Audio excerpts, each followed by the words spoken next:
Kemi një deklaratë të zëdhënësit të policisë të Kosovës për rajonin e Prishtinës, i cili është deklaruar sa i përket kësaj çështje, për çka ne kemi pyetur paraprakisht.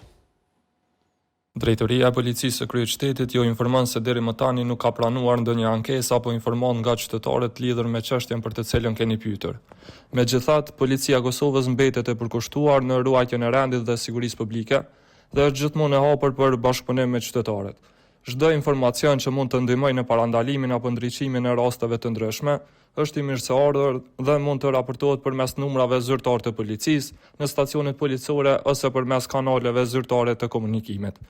Policia inkurajon qytetarët që të raportojnë çdo shqetësim apo dyshim dhe garanton se çdo informacion do trajtohet me seriozitet. Ishte kjo deklarata e Enes Planës, zëdhënësi i Policisë së Kosovës për rajonin e Prishtinës në lidhje me çështjen e fotografisë qarkulluar gjatë 24 orëve të fundit, e që sipas tij deri tani nuk është marrë ndonjë ankesë, nuk është pranuar ndonjë ankesë nga qytetarët se kanë parë diçka të tillë dhe që i bie që kjo faktikisht lë hapësirë për të diskutuar, lë hapësirë për të besuar se gjithçka është krijuar me inteligjencë artificiale, ashtu siç tha edhe Butrinti.